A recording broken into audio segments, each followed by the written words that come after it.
Chasing Leviathan is a podcast about pursuing truth, one big question at a time through the discipline of listening.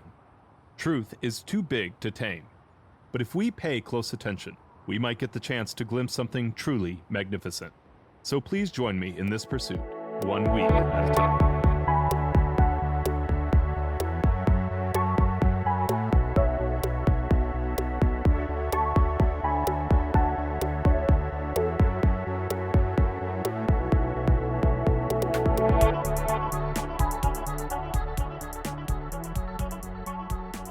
Hello and welcome to Chasing Leviathan. I'm your host, PJ Wehry, and I'm here today with Dr. Alison Knight, Senior Lecturer in Early Modern Studies in the Department of English at the Royal Holloway, University of London.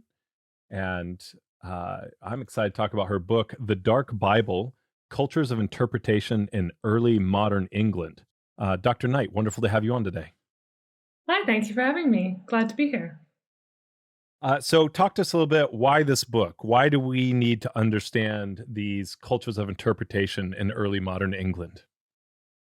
So why this book? It's a tricky one. It emerged out of my PhD work on the book of Job in early modern England.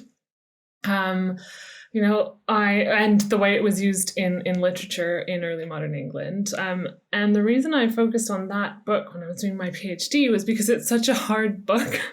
It's not just in terms of content, that impossible question of, why do bad things happen to good people? But also the way it's written, the Hebrew, the text itself is and the different versions of it that exist are kind of quite difficult to interpret. St. Jerome said that it was that the book was slippery like an eel. When you try to grab hold of it, it just slides through your fingers, basically. And I love that. I really like those kinds of difficult, hard to grapple with, hard to understand questions. And the book of Job, the book that I've written, The Dark Bible, it's not just about Job, but that's kind of what got me started on it. The book of Job is a book about questions. The friends, Job is asking, he responds in questions. The friends respond to that with more questions. When God finally emerges from the whirlwind, he doesn't provide answers, he just provides more questions. One of which is, very apt for this podcast, which is, canst thou draw Leviathan out with a hook? Which is a way of kind of saying, like, you can't handle these answers. This is too big for you. You can't deal with it. So, so I'm really interested. That got me started on thinking about questions and questioning approaches and difficulty, and how, especially in the Protestant Reformation, a time that was, very much about, in some ways, about certainty. And was very much arguing, one of Luther's core precepts was that the Bible was clear, that it shines with clarity, that anyone can understand it, that you don't require the interpretive apparatus of the church in order to explain the Bible to you. You can just have a direct relationship with it. So, this is kind of a founding precept of the Protestant Reformation. So how does it deal with the fact that the Bible can be very challenging, actually? Not all of it, but a lot of it. That was really what got me started on the book, was how did people in this time, when the Bible was meant to be illuminatingly clear, how did they deal with the fact that sometimes it maybe wasn't? Yes. Yeah, and one, I think I wrote this in the email, God bless you for saying Job. Every time, that's where I got Chasing Leviathan was from Job.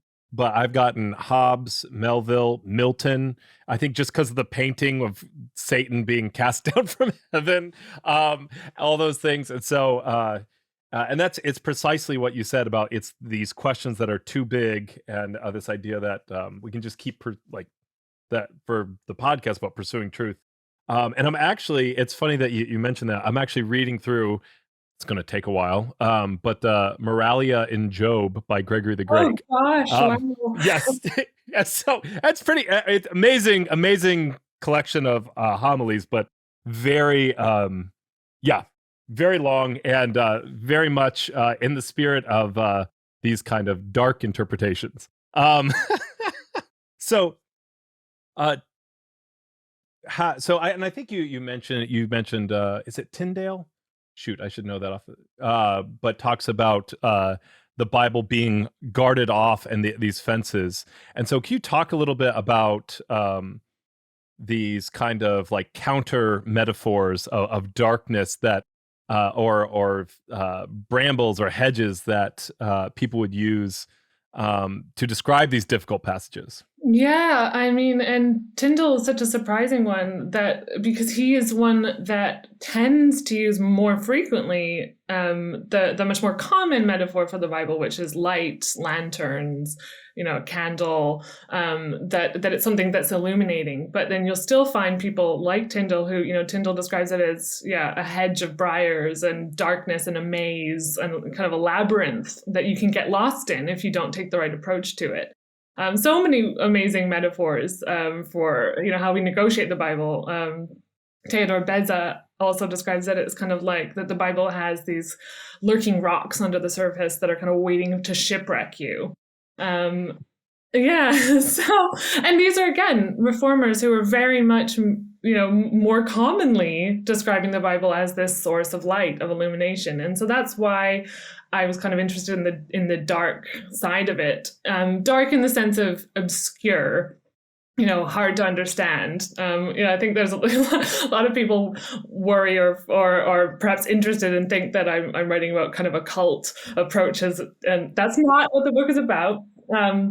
Although I have also written an article on how people approach scripture that seems rude, or how you deal with scripture that's just a little like ooh, because I mean it deals with every aspect of humanity, right? And there's some parts in it that just like humans are not always savory. There are definitely parts of it that make a person blush.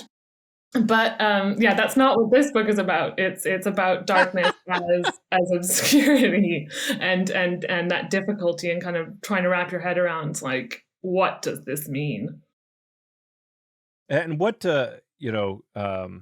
as they're walking through this, these people who are championing this light, and then they start talking about the darkness. What value did they find in these passages that were dark, and what value did they find in this darkness as obscurity?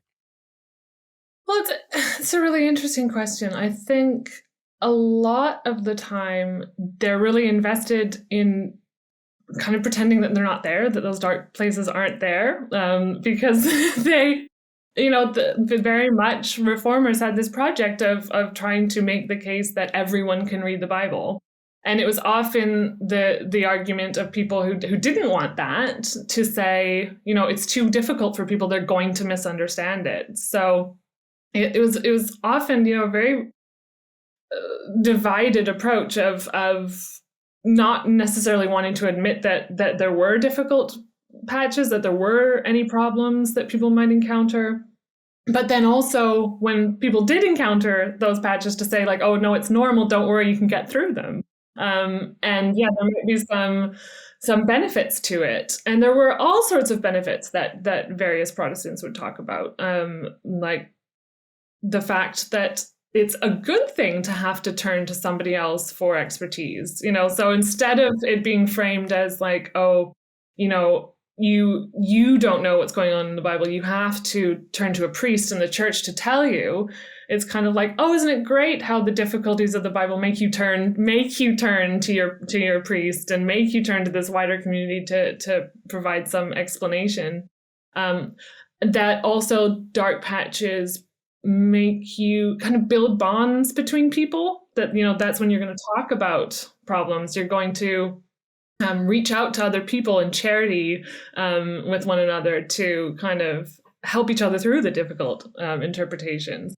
But then, what I'm also looking at in the book is the ways that these can be as well moments that spur creativity, that spur different kinds of relationships with God, that can and with the Bible itself, that it can provoke a deeper kind of relationship. There's one example that I look at on the chapter on defects in scripture. So these are passages where there might be words missing, there might be kind of necessary grammatical elements of verses that aren't there and need to be filled in a little bit.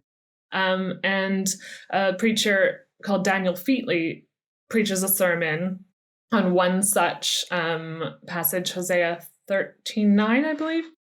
No, I'm not great with numbers. The numbers always fly right out of my head. But what he says about this is that he compares these gaps in the biblical account that people are struggling with to like the rests between musical notes in a song, or he compares it to a classical painting called The Sacrifice of Iphigenia. That's where the artist, in order to kind of represent grief beyond expression, paints her father with a veil over his face, and that these veiled moments are actually even more expressive of God's truth, because they're these moments that you have to fill in, and the only way you can do that is through a deeper relationship with the text and a deeper taking to heart of what's going on in the text, and then you can kind of fill those gaps as a relationship, as opposed to just kind of like finding your way in the darkness. So yeah, there's definitely advantages to uncertainty, both kind of in terms of how they were viewing and understanding the church, and also in terms of kind of creativity and human relationship and all those fun things. Do you see any relationship between kind of the some of the timing can be a little bit off, but like the scientific revolution and that certainty, and some of the stuff that's going on with like the Protestant theology? Yeah, certainty and kind of approaches to rationality tend to come about later in the 17th century. But my book is, I'm trying to, because what we tend to say that the 17th century, later in the 17th century, the second half of the 17th century, moving into the 18th century, is when people discovered that the Bible had perhaps some critical problems with it, that meant that you couldn't just treat it necessarily as a transparent window into truth. That the Bible wasn't necessarily your access point for understanding philosophical truth in particular. That's how that gets framed as we go later into the 17th century. Definitely what I'm trying to do is establish more of a prehistory to that the later 17th century wasn't when people discovered that the Bible could have some approaches that needed some critical eye, But I do think that there was certainly something different in how the 16th century and early 17th century was tending to approach some of these issues. I suppose what I'm saying is that people knew that these issues were there, but they just had different sets of answers that were kind of acceptable. So something like contradiction, which is what I look at in the first chapter. In the, prior to the later 17th century, people were, very much tying themselves in really fascinating interpretive knots to reconcile parts of the Bible that they always stressed it in terms of it only seems, but that seemed to contradict one another. Because it was very much an interpretive precept about how you approach the Bible. And this wasn't just in the Protestant Reformation. It was very much like set down by Augustine was one of the most kind of noted proponents of this view, but that something called the analogy of faith. This is expressed even in, the New Testament, that the faith is always analogous with itself, that it's always, all parts of the Bible have to fit within one another and have to belong, have to be reconcilable with one another, because, God is singular God is unified with himself, is not going to be expressing different things in different parts of the Bible. If it has the singular author, it has to be unified overall. So what do you do with contradictions? And they working from that precept of contradictions cannot exist. That's how we have to approach the text. And if they seem to be, we're going to have to find a way to work it out, to find a way of reconciling it and finding a singular story here. As you get into later into the 17th century, second half of the 17th century, you start to have people saying like, well, it must just be contradictory. Maybe it's contradictory because it's contradictory. So there start to be a different set of answers that become more acceptable, even though it's grappling with the same issues.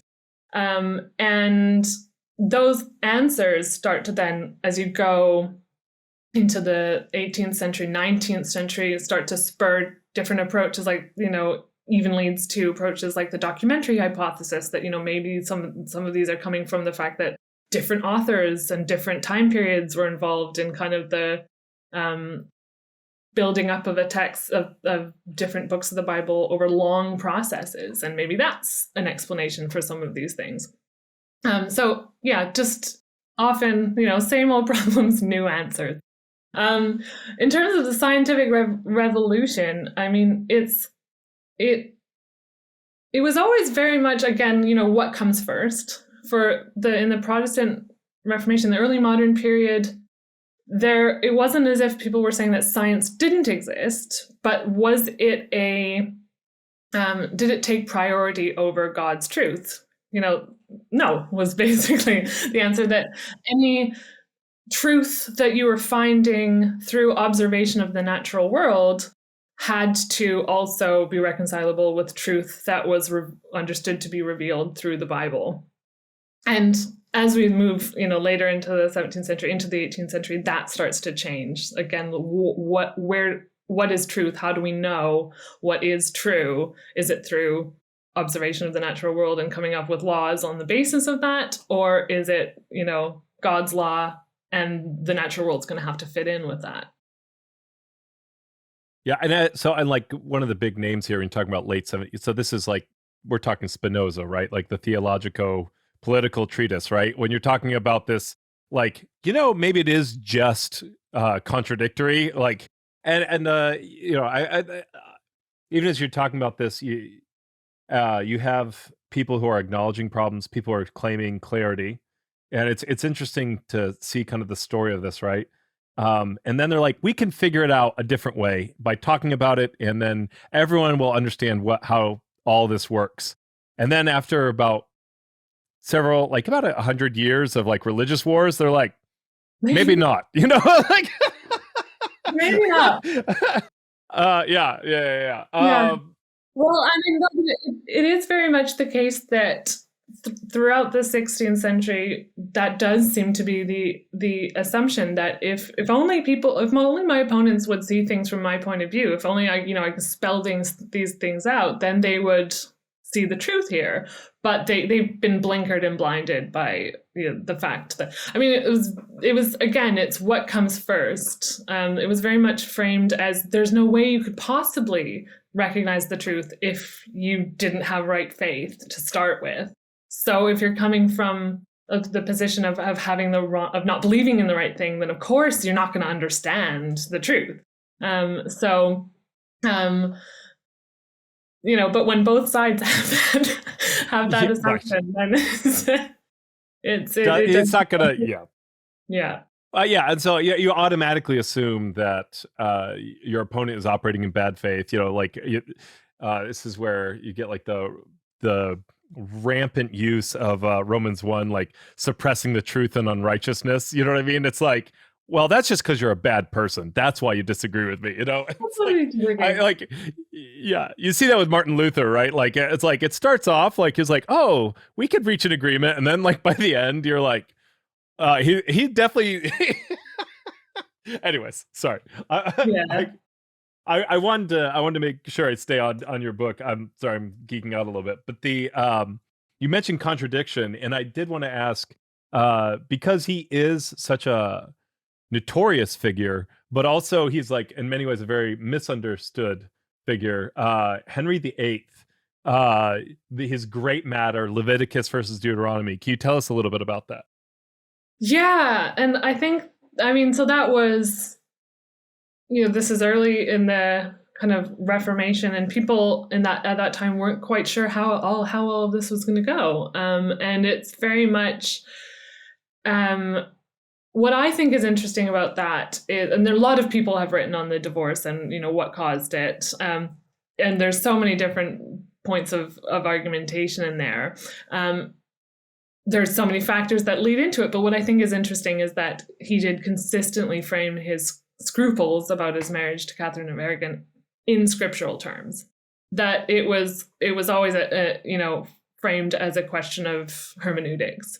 Yes, absolutely, that question of Leviticus versus Deuteronomy. Leviticus says that you do not marry your brother's wife. Deuteronomy says you must marry your deceased brother's widow and provide children in his name. And Catherine of Aragon, of course, was married to Henry's brother for a few months. Henry's older brother. Henry was the second son. He wasn't supposed to be king. Henry's older brother passed away after only a few. Not even a few months, just a few weeks, really, of marriage to Catherine of Aragon. And, Henry VII didn't want to lose Catherine of Aragon's sizable dowry, which had only been half paid at that point. And so she stays around in the country for quite a while. And then when Henry VIII becomes king, he marries her. And gets a papal dispensation for this because of that previous marriage to his brother.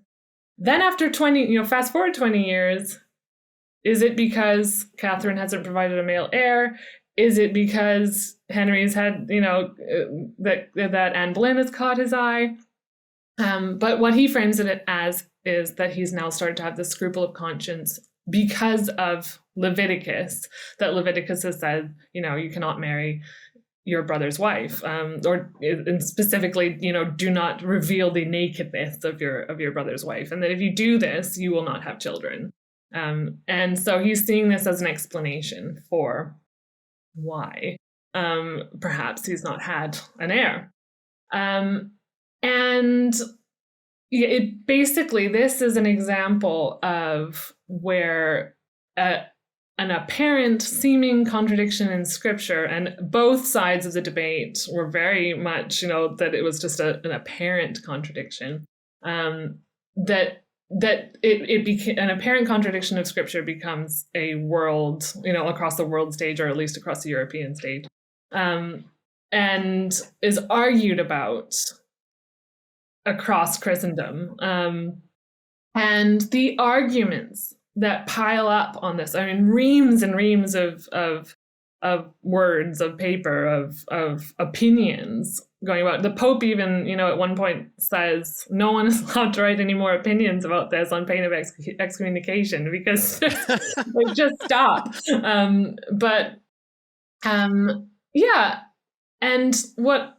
So the fact that this was very much an exegetical question, how do we approach scripture and how do we weigh? Because of course, Henry frames it as Leviticus says I can't do this, but Catherine's side brings in Deuteronomy and says, no, not only can you have to. So how that seeming contradiction is reconciled is crucial to how the divorce goes on. And, one of the things I say in the book is that it tells us so much about about approaches to scriptural hermeneutics in that time. So, for example, approaches to the Hebrew text was really emerging. And you're really starting to see crucial arguments to and for and recourses to the original text of Hebrew, that quite a few of what have been defined as kind of crucial early defenses of returning to the Hebrew sources and using those as a reliable way to elucidate what the text really means, are being written in the context of the divorce and trying to explain how we should really try to fit these two verses together. It's also very much that that kings and high politics weigh on how we approach understanding the text of the Bible. But another thing that I think is really important there is that the way that people have tended to view the divorce, and certainly people have talked about scripture in it before, but because they've been talking more about what approaches to scripture can tell us about the divorce, and I'm looking at more what the divorce can tell us about approaches to scripture. The people have tended to focus on kind of like who won the scriptural argument there. And what I say is nobody won the scriptural argument with Henry VIII's Great Matter. He just made a new church. Nobody, down tools and was like, oh yes, you are right. This you got the answer. You hit it. It just, each side amasses this opinion, and they're and it's, it really is fantastic how much they decide what their opinion is, and they amass opinions to support it, and kind of, you're wrong if you just think the other way. So Henry and Catherine's side did this as well. The emperor, her nephew Charles V, also consult, both of them, Henry and Catherine's side, consult all the universities of Europe, basically, to amass all these opinions about, which one, Leviticus or Deuteronomy, which one? And that wasn't an unusual thing, to get a university opinion weighing in on a particular issue. But what Henry especially really wanted to establish was consensus, because this is the point, that these verses can't contradict. So it doesn't help to just say, oh, well, these people say this and these people say that, so I want consensus. So he very much frames it as that it's framed as he doesn't want he doesn't want the best theologians, he wants all of them. And he publishes, on behalf of Henry, he's published a report of these universities' decisions about, okay, which verse takes priority here, or which, what applies in this case rather than takes priority, because of course all scripture is equally important. But right. But which takes priority in this, which applies in this instance. And he publishes it, and it's published, and it's, oh, look at this universal consent to all the universities of Christendom that all agree that basically Leviticus applies in this case, and Henry shouldn't have married his wife. But what happened was he just didn't publish the ones that were received in the negative. So he just leaves those ones out. Convenient, yeah. Yeah. It definitely shows how, even at the start of this period, you mentioned before that you've got 100 years where at the end of it, people, you might say it's kind of just gotten to the point of exhaustion, and maybe people realize you can't just keep shouting, I think this against I think that. But the period starts that way. It keeps on going that way. Yes. And there's some really fantastic work, a book by Nicholas Hardy called Criticism and Confession, which is looking at that later kind of not just the second half of the 17th century, but more into the 17th century, this period where tends to be thinking of biblical criticism and being built on kind of rational argumentation and all that. And he's showing how very much it's still very much a confessional issue. Fantastic book. But it keeps on being that confession, that someone's religious beliefs, that the beliefs they start out with, basically, with Henry, with his case, the beliefs that they started out with about who was right and who was wrong, shape exactly all the arguments that you're making, that you can't just kind of be just rational about these things, as much as people might frame it in those terms. That confession very much is a huge driver to these arguments.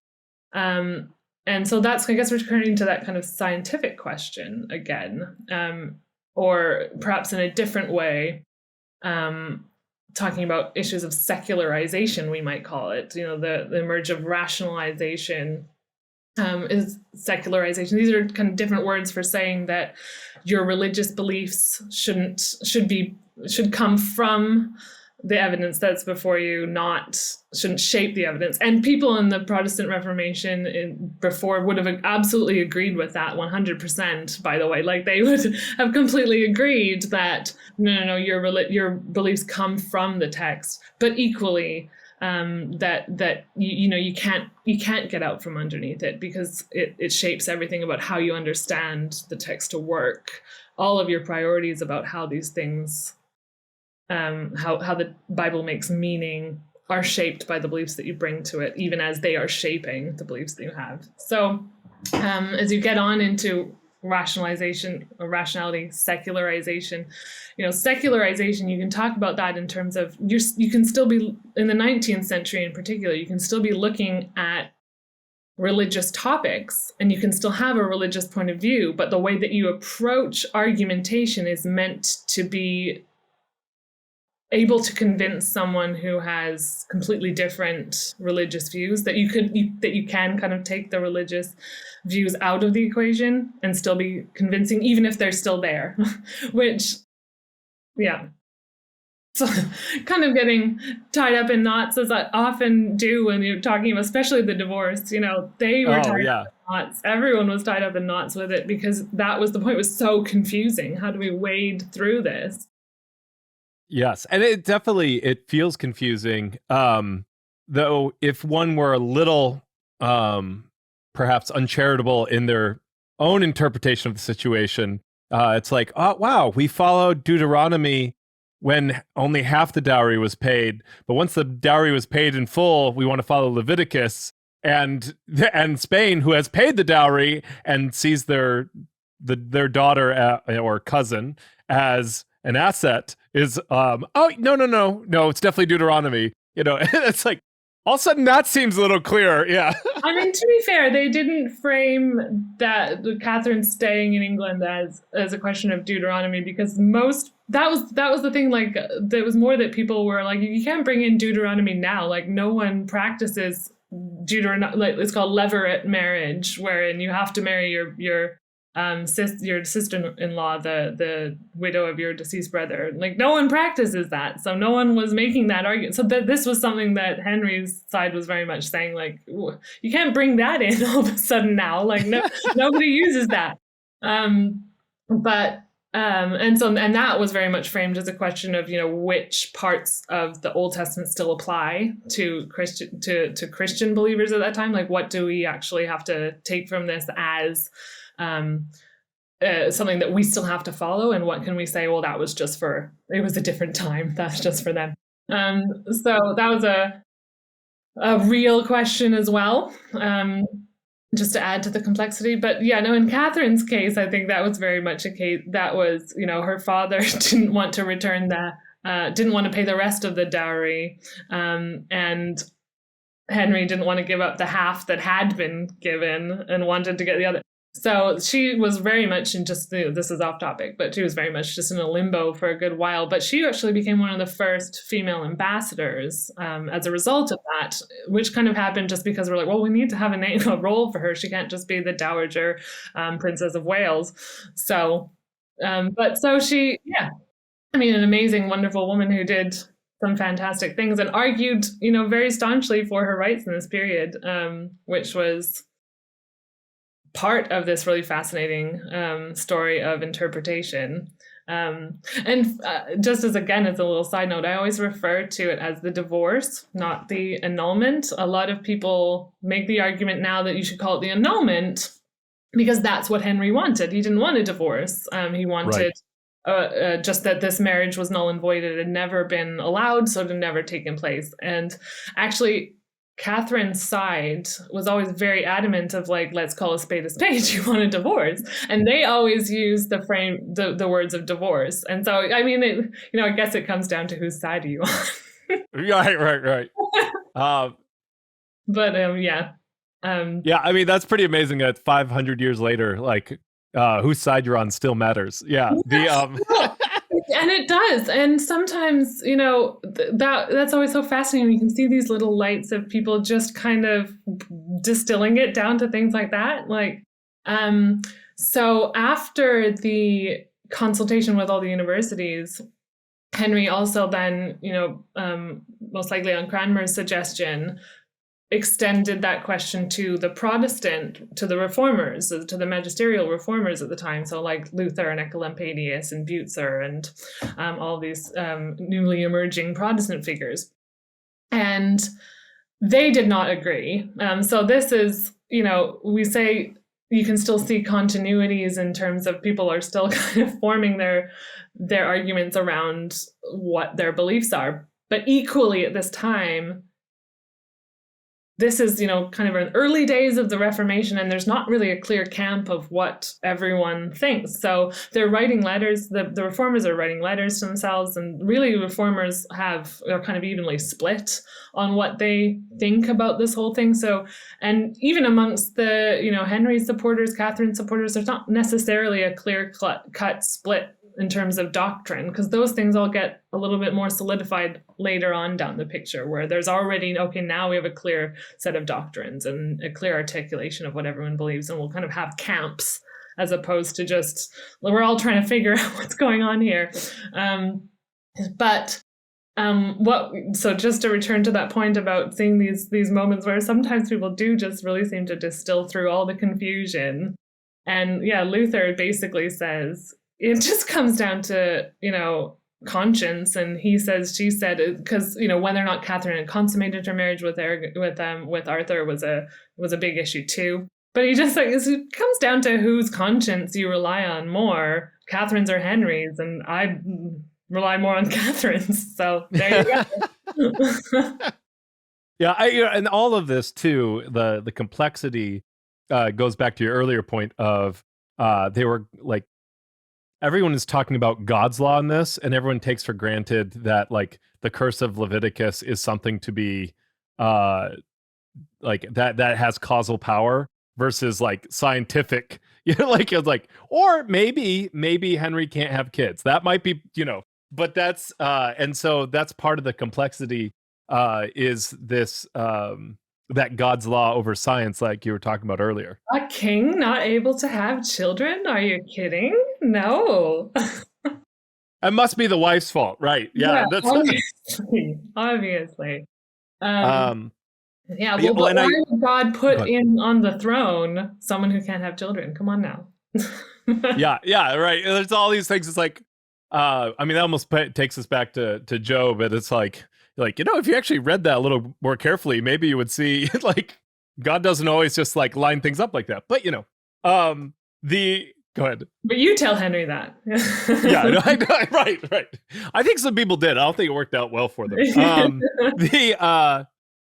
It's actually something I want to make a connection with. I had an earlier episode that is coming out soon on Carolingian medicine and religion, how they're tied together. And it's Dr. Leah, and she talked about the transmission of manuscripts, and she was showing like the prehistory of how the classics were kept alive, and there were definitely people who were interested in the original languages.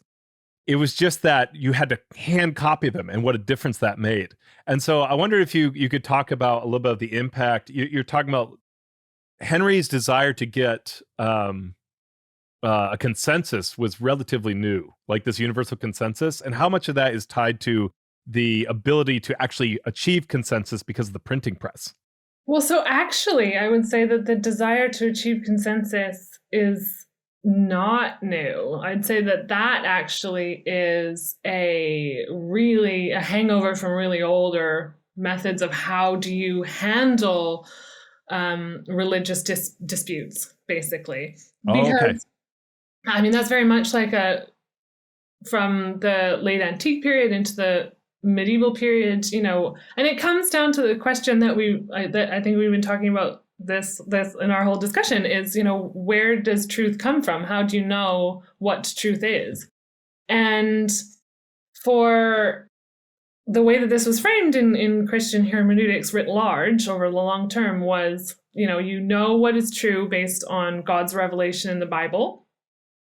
But then also his revelation through individuals. And so, this is in terms of the prophets, and then later into kind of saints, etc. So for the Catholic Church, you have the written truth in Scripture, and then you also have unwritten verities, they're called, in what major figures in the apostles, what knowledge they had and passed on verbally with one another within the longer tradition of the church. So then if you have any disputes about what that tradition, what that truth as revealed in Scripture and as kind of passed on through figures like the apostles, if you have disputes about it, then how do you resolve that? One of the ways is with church councils. So like the Council of Nicaea, for example, that was formed to really resolve the disputes about the personhood of Christ and the divinity of Christ. But aside from councils, the other way that you establish what route to take in a dispute is through what was called the consensus of the fathers. So you go and look at the fathers and you say, okay, what have the major thinkers, the major theologians said about these issues? But the difficulty with, we'll just turn to the fathers and we'll see what the church fathers have said. The difficulty with that is they don't always agree. It's exactly the Right. same problem that we're seeing with the divorce and getting opinions, is that the church fathers don't always agree. So then what do? You look for the consensus of the fathers. So what do most of the fathers have to say? So sorry, this is all probably very, No, this is great. But so what is? I mean, obviously, so I was going to say, obviously, we like this has no value for today because we don't struggle with how religion and truth interact today at all, right? Surely no, not at all. Sorry, no. I am listening, and this is good. This is good. At least I'm enjoying it. So please continue. Oh, look, I mean, I can go on for ages. You have to stop. But so you try to find consensus, and then you also try to. There's some fathers are kind of have more cachet than others, or worth more than others. So in particular, you want to find the kind of more major, the major fathers. So in particular, so the ante-Nicene fathers, those are really good. So the closer that you can get to Christ, that's always good, because then you don't have this kind of time has all of its accretions and people get the wrong ideas, etc. So you don't have that kind of impurity.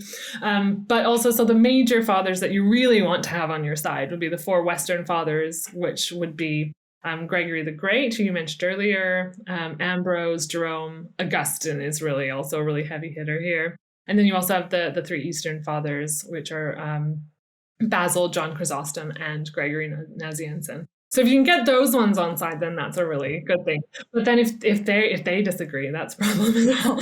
But this was how you established authoritative tradition. This was how you established truth when people disagreed, because people disagree all the time, was to try to establish consensus. So in some ways, that was very much a kind of a way of arguing with a long history. Okay, we're going to consult the theologians, but I can't just come in and bring in a bunch of modern people's disparate opinions where half of them say this and half of them say that. I have to try to establish consensus here. The approach of I'm just going to delete the ones that don't speak for me, it actually also has a really long tradition. I mean, people always cherry pick who's speaking for them and who isn't. Is that to me almost sounds like Henry didn't fully understand what the printing press was changing, right? And how easily is that a fair read of that situation? I should also say, Henry, it's framed as, coming from Henry, but he very much had a team of scholars working on his behalf, like Stephen Gardiner and Cranmer and quite a few that I have to remind myself of all the names. But I think you're absolutely right that the printing press starts to make a real difference. I mean, it starts to certainly make a real difference in terms of polemic, where, one person is making a pronouncement on this, and then there's going to be several different rebuttals in print that everyone can read. I mean, this is where we have that kind of, it's being argued about. He says, my marriage is being argued about across Christendom, over the high mountains and all that. And so, so that's a big difference, that it then becomes something that everyone weighs in on. But you still do see kind of older modes at work here. So there's a figure called Richard Croke, and he was a Greek scholar, and he's sent by Henry to Italy to get Italian theologians on side to make pronouncements and, trying to get some opinions there. But another thing that he's trying to do, and I don't think that this was something that I mentioned in the book, and I'm just trying to remember all the details now, but another thing that he was sent to do was to look in Italian libraries to try to find, now again, I might have the details of this wrong, but I believe that it was perhaps Stephen Gardner, or it was someone else had in their head that maybe Saint Basil had said something about this, maybe Saint Ambrose. But there's definitely a really good church father who has said that Leviticus is the one that matters and not Deuteronomy. And so it's really just a case of like, there's a manuscript in Italy somewhere. I can't remember where, and this is them saying it, not just me, but saying like, there's a manuscript. Go to Italy and find it. It's by probably Ambrose or maybe Basil, or it's probably in Venice or maybe the Vatican. They won't let you look at it in the but and so it's that kind of, so there's a manuscript somewhere that has the key, that has the real kicker here. And that if you can find it, then you can really make the definitive argument here. And so that's very much a kind of an earlier, prior to the printing press, mode of going about argumentation. But it's showing that we have this there's still very much a sense of, yes, we have the printing press, but the real juicy material is in libraries, in single manuscripts, in this tradition that has been kept. And this is where the real meat of if I can find this and the other side doesn't have it, then that's where I'm really going to be able to like have that home run argument. Yes. Two things. One is how much I enjoyed the way you described this. Sounds like some like kids picking football teams on the playground, right? It's like, if I could just get Basil the Great on my side, or, I just have to, right? Richard Cobb's description of his journey into Italy, and it's just like one disaster after the other. And then when he finds out like, oh, there was never a manuscript, nobody even said that. But yeah, but it does absolutely have that sense of like, these are the good ones that you want. And I mean, that doesn't really change. There's very much, for Protestants, there's a kind of, people tend to think, oh, Protestants don't care about the fathers. They don't care about that church tradition. They don't want that. That's absolutely not the case. And especially, England sitting, at an uneasy kind of balance of these approaches, absolutely still has a huge attachment to these modes of argumentation.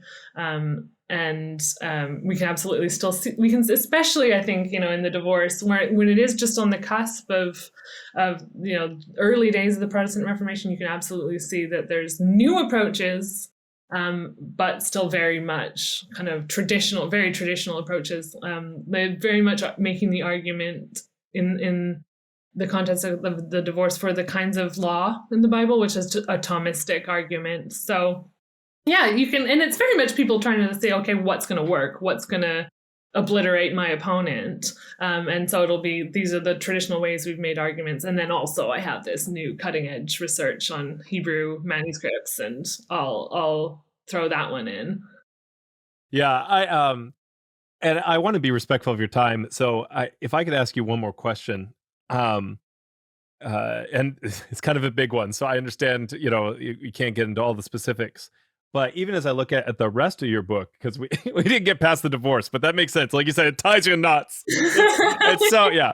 But how does this continual work through these dark and obscure passages, how does that inform and even shape the study of language and rhetoric even through to today? Like, what do we see in that kind of the history of how interpretation grows? How do we deal with contradictions? How do we deal with idioms and figures, that sort of thing?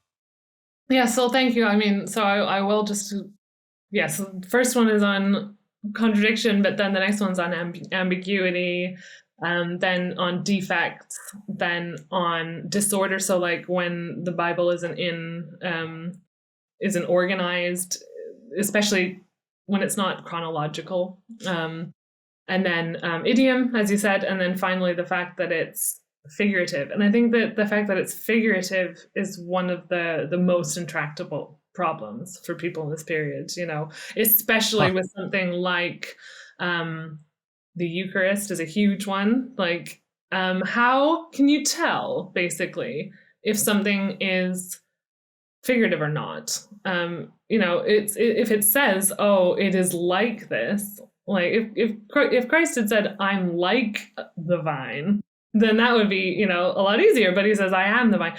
But people had no problem with that one, actually. And again, this comes back to the fact that so many of these problems that are framed as linguistic problems you can't separate them from confessional problems, because no one ever said that Christ had leaves and bore grapes and that sort of thing in a literal sense. There was no argument about whether or not that was figurative.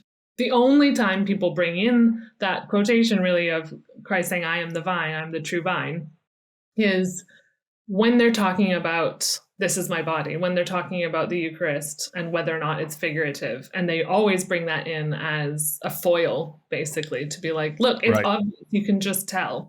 That is actually one of the arguments that I make, that it often boils down to that. They're just like, I think it's this. So that was the one problem, is how can you tell if something's figurative? And then assuming that everyone agrees, okay, it's figurative, then you have the problem of, okay, and now what does it mean? All of the chapters of my book are focusing on problems of language and how much religion religion, happens in language. It also happens in other forms. There are material sides to religion, certainly, but, in terms of Christianity, it is very much framed, no matter which, type of Christianity you're talking about, as in terms of language. And so, this is something that people talk about a lot as well in this time, is that, God knows that that we need language, and that language is insufficient to communicate his truth. Like, it exceeds anything that human language is capable of, but he knows that, and he accommodates his truth to the realities of our language. So often you do see that kind of argument of like, don't get so hung up on the fact that language, that, maybe it's language itself is causing the problem here, and that God isn't going to be contradictory. It's just that we need human language, that God doesn't have any defects in his truth, but human language often fails, or manuscripts fail, or that sort of thing. So these are all very much problems of language, how humans grapple with language, how we make meaning, how we understand meaning, how we communicate it to somebody else. And in fact, they're so inseparable, but I do try to, as much as possible, say, I'm talking about problems or uncertainties, confusions that people had that were based on the Bible's, the phrase that was in the time was the Bible's own way of speaking, because it's not about those intractable mysteries of religion, like, so for example, something like, what's the nature of the Trinity?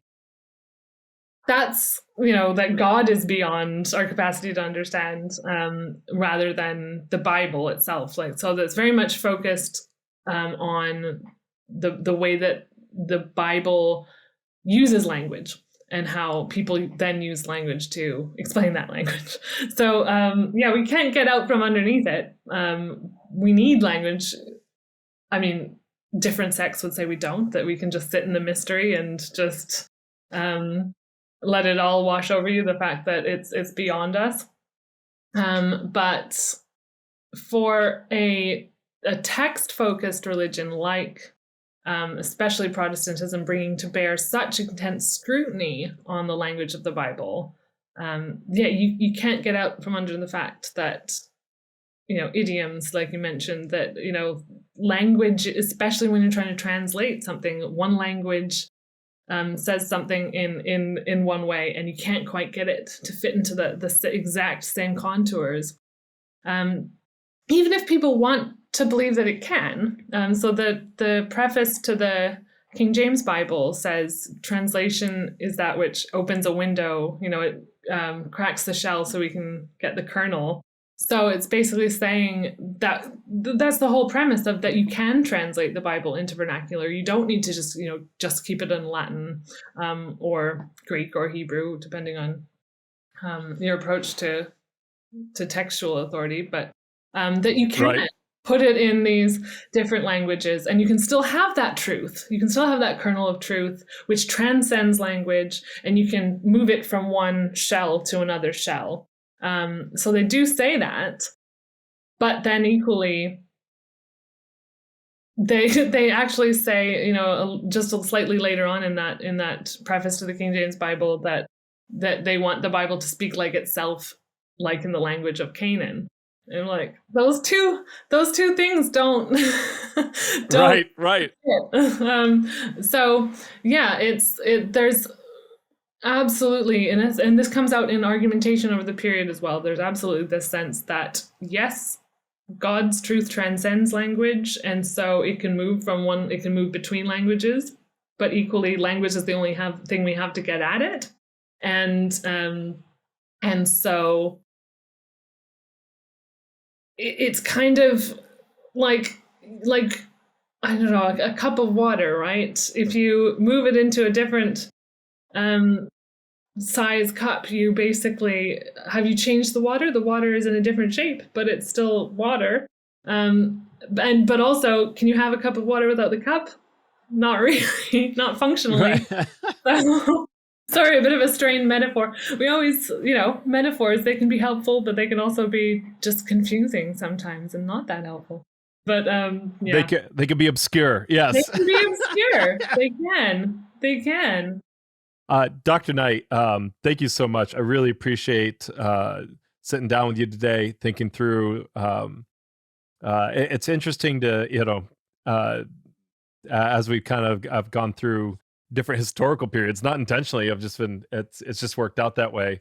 I've really appreciated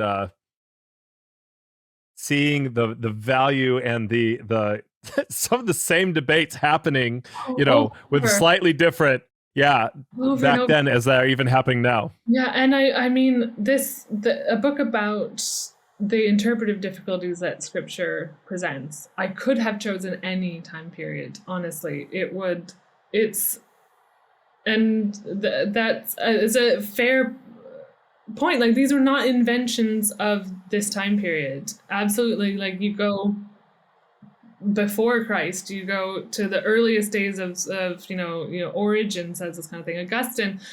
Absolutely, so many of the things that I'm talking about are articulated by Augustine, and how to approach them is explained by Augustine. But people are still arguing about it centuries later. Absolutely,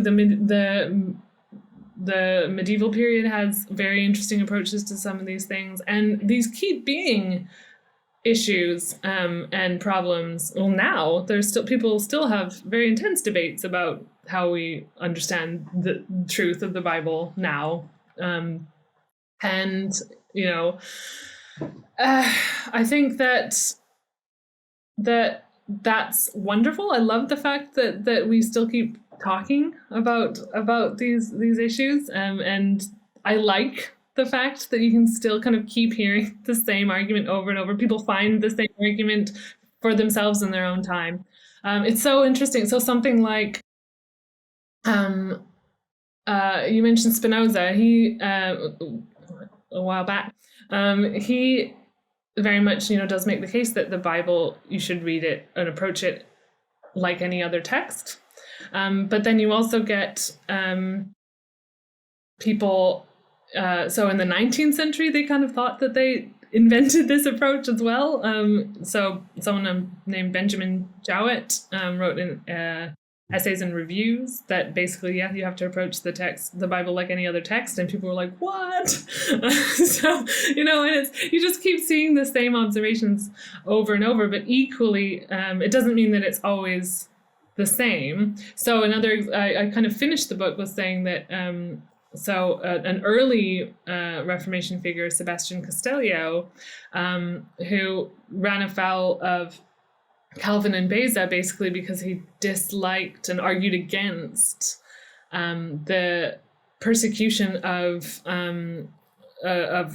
individuals because of their religious beliefs, and that made the argument that you shouldn't kill people on the basis of their religious beliefs, and very much also because the Bible is so difficult. He frames it that way, like the Bible is so difficult to understand. How can you kill someone on the basis of how you're interpreting it and what your interpretation is? So, that argument looks really similar to arguments that you can get now, arguments that you can get in the 17th century for religious toleration. Does that mean that it means exactly the same thing? Not quite.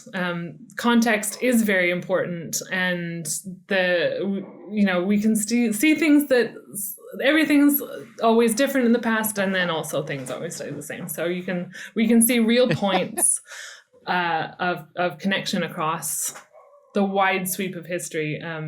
But also, I think when you dig into the details of the context, you can see how much is being driven, as in the divorce, by the context and needs of the time.